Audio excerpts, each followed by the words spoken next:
So, how do you know that you're successful?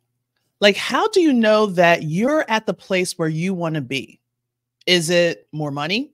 Is it, people, fame? Is it clout? What is it? Like, how do you know you're at your end point that you are as successful that you want to be? It's almost like when you're in the classroom and you're being observed. And I remember those days. And the assistant principal or whoever is observing you will ask you, like, how do you know that your kids are learning? And you always come up with something like, well, look at their test scores or look at the results that they're doing on the state assessment.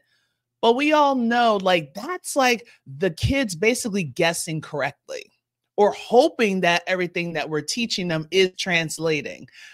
So when it comes down to, we want to know, how do you know that you're successful? In order for you to figure out, how do you better prepare for your way? Now we got to remember that everyone is different.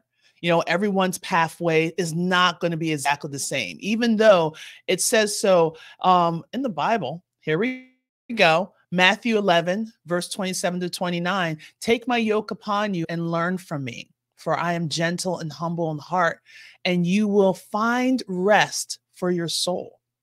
So he's given us a pathway.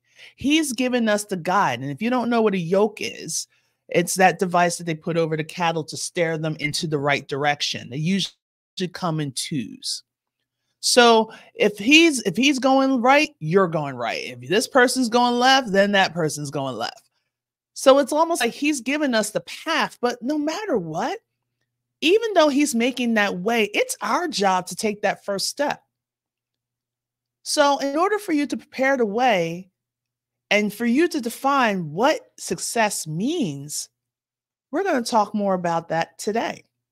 So for those that don't know me, my name is Audrey Codner, and I am the founder of ACG Math Tutoring. And I would like to welcome you to Ask Audrey. So if you're watching this live, go ahead and hit hashtag live. If you're watching the replay, hit hashtag replay, because it helps with the algorithm. And as well, I would like for you to either share or to comment this live, because I really want to reach as many people as I can, because I feel that there's a lot of people that are trying to figure out their way.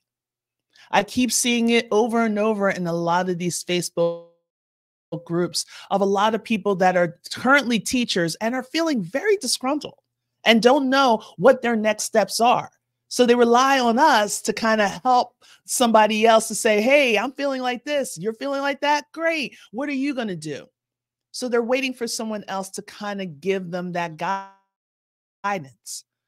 But as I said before, you are going to be given some kind of guidance, but it's up to you to take that first step. And what is that first step? So when it comes back to figuring out how you're going to be successful, it kind of like talks about, you always have to prepare a way. You have to figure out what your path is going to be. Some people may feel successful, let's say for tutoring, that you'll have 5 students and you weren't expecting to get maybe 1. Some people's success is having 31 students in a week, or to be crazy enough to have 100 students in a particular program. Or maybe it's not even that, like how to pave the way, not only for your tutoring business, maybe it's like some kind of product that you're selling. Maybe it's in a relationship. It always takes like 2 people for it to build and to grow and to progress. Because if not, you're going to be going on the road and all of a sudden there's a tangent and then you have no idea where you're going. You lose a lot of yourself. But then all of a sudden, when you finally come to your senses and you're like, where am I? Where did I come from? Where am I going? And then it turns into this whole thing of mass confusion.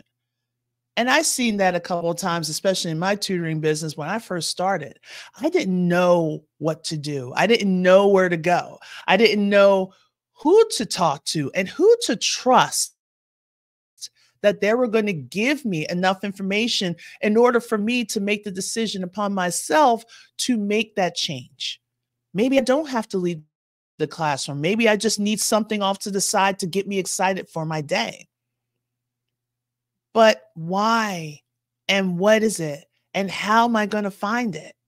So it kind of comes into that whole thing, like I talked about last time, about having an emotion. Like you don't want to make a major decision while you're still emotional. Because one minute you're like, you know what? I don't want to be here. Forget you, forget you. I'm done. I'm out. Peace. You know? But then you're like, reality check. I still have to pay my mortgage or my rent. I still got to pay utilities. What am I going to do for insurance? And then all of a sudden you're like, I can't take back what I said. So that's why sometimes I say, if you're going to make a decision, don't be totally emotional about it. But then this is what you could do.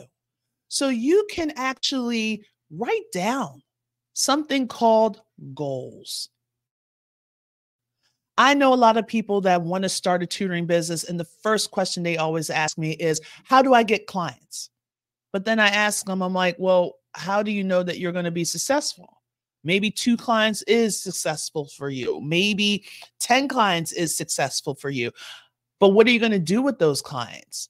And how are you going to do the onboarding process? And how? You know, you can get yourself started, but there's a lot of premise that holds true before you can do anything. One is mindset. Are you ready to make that change? Are you ready to leave the classroom altogether, to put yourself fully into this business? Are you willing and ready to do what needs to be done in order for this business to be successful? Sometimes that means giving up watching your favorite TV show. It might be a matter of you giving up maybe some time away from family. It's usually an hour, maybe 2. Are you willing to do that? When you're like, oh, I have a little headache and I'm tired, let me just write this one more email and then I can go and take a nap? Or you just say, you know what, I'm going to watch some TV. And then 6 hours later, you're like, wow, my day's over. So I'm just going to go to bed. How dedicated are you going to be to it? Because if you're not going to put your heart and soul into it, just don't do it at all. Because it's almost like, how are you going to keep things going?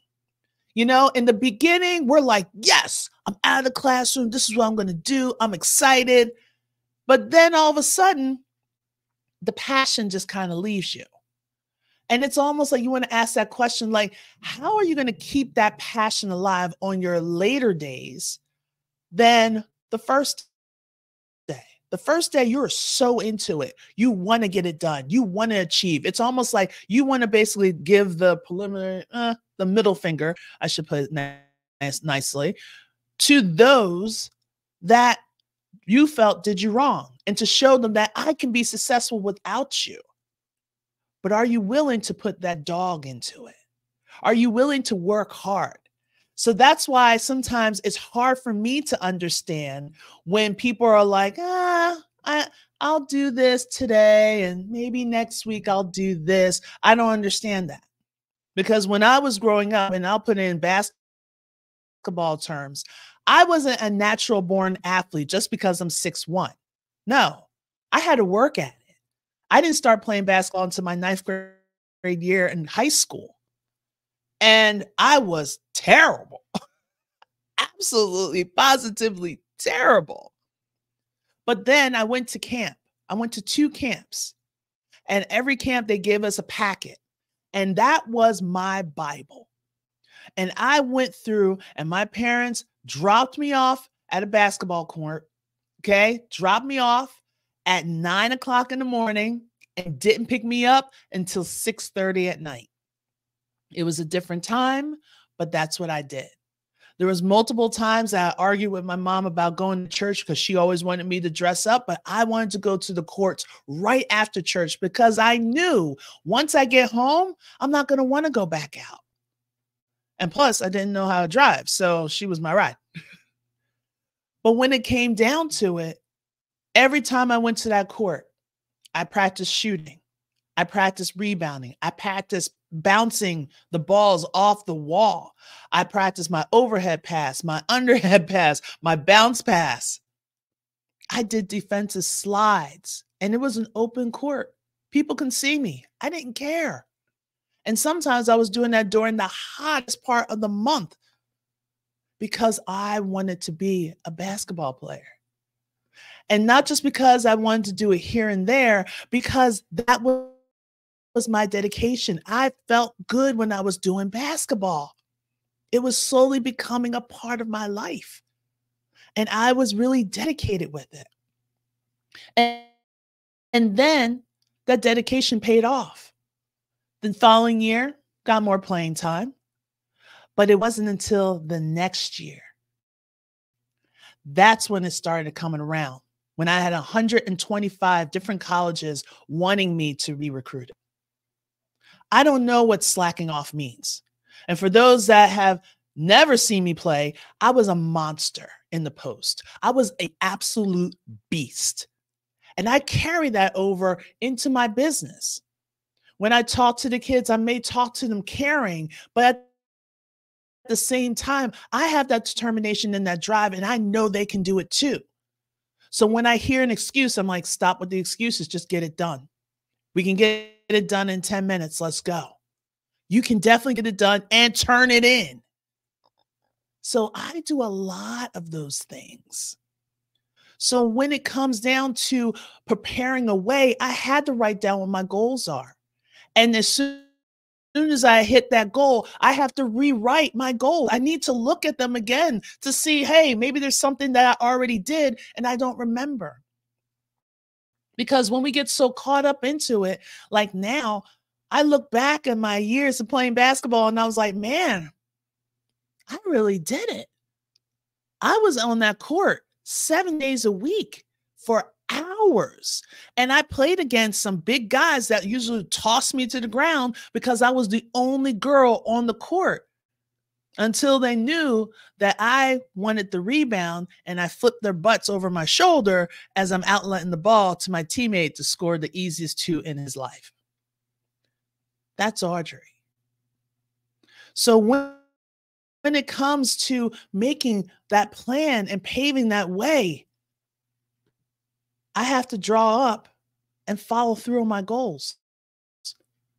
It's not good enough just for you to sit down and like, oh, I want to make $5,000 a week, or, oh, I really want to help out this many students. You got to dig deeper. What is it that you want from this business? Like, seriously, what is it? Is it a little bit of clout? It's a little bit of, I want so many kids to feel comfortable of learning and be able to take what I'm teaching them and apply it in a different perspective. Because it can't be just because of the money. It can't.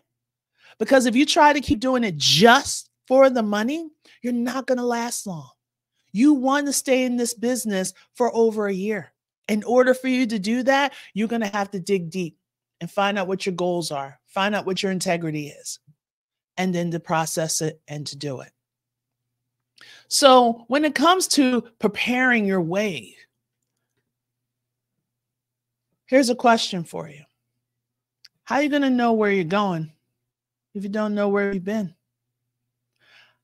Sometimes I forget how much hard work I put in to become a basketball player, to become a basketball coach, to become a teacher. I took the practice 11 times. That's dedication or insanity.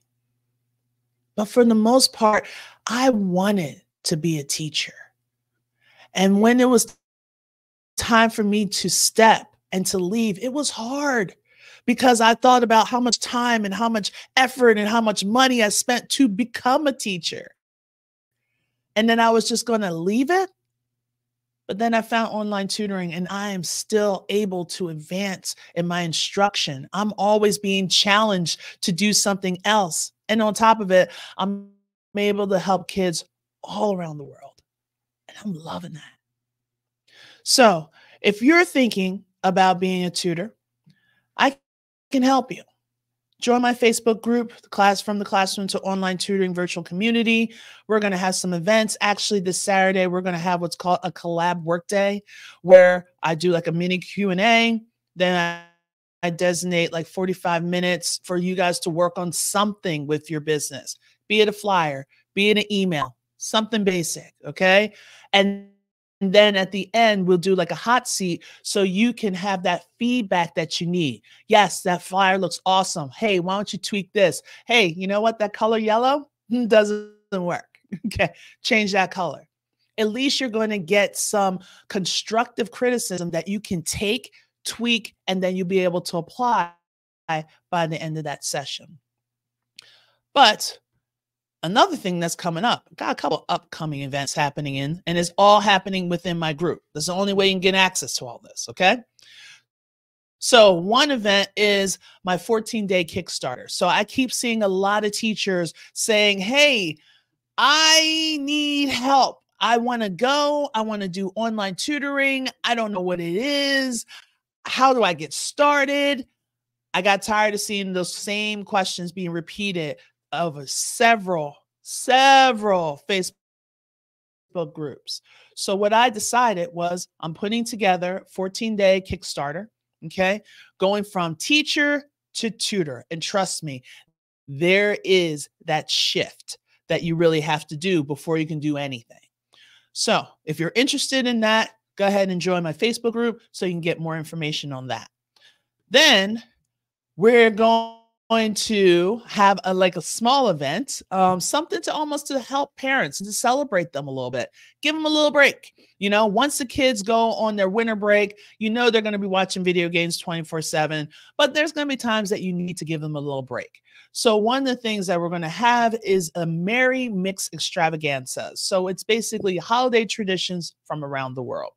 And that's going to be opening up December 1st. So it's a combination of stories, some activities of how people celebrate the winter holidays in their own countries. So we have Australia, we have the Philippines, the United States, we have England, and it's like throughout, and also Canada, and it's also throughout other places as well. So they're going to be sharing tidbits. They're going to be sharing activities. They're going to be sharing some videos and some reading of stories that designated within their particular countries. So stay tuned for that.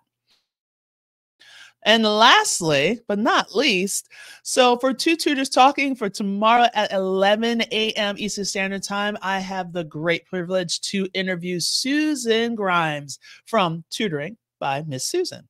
So she's going to share with us, she's an elementary reading teacher. She does a lot of great stuff for the state of Pennsylvania. She's a Philly girl. Whoop, whoop. And we are going to sit and actually have a discussion about what is she doing, what is she seeing in her sessions, as well as how can you guys reach out to her. So this is a small, slightly short Ask Audrey, but remember, in order for you to pave your way, you have to make your goals. Take your time. Where do you want to go? Don't hold back. Write it down and constantly reflect on it. So don't put it in your phone, actually write it down. All right. So if you ever have any questions or comments or anything, go ahead and ask me. Take care.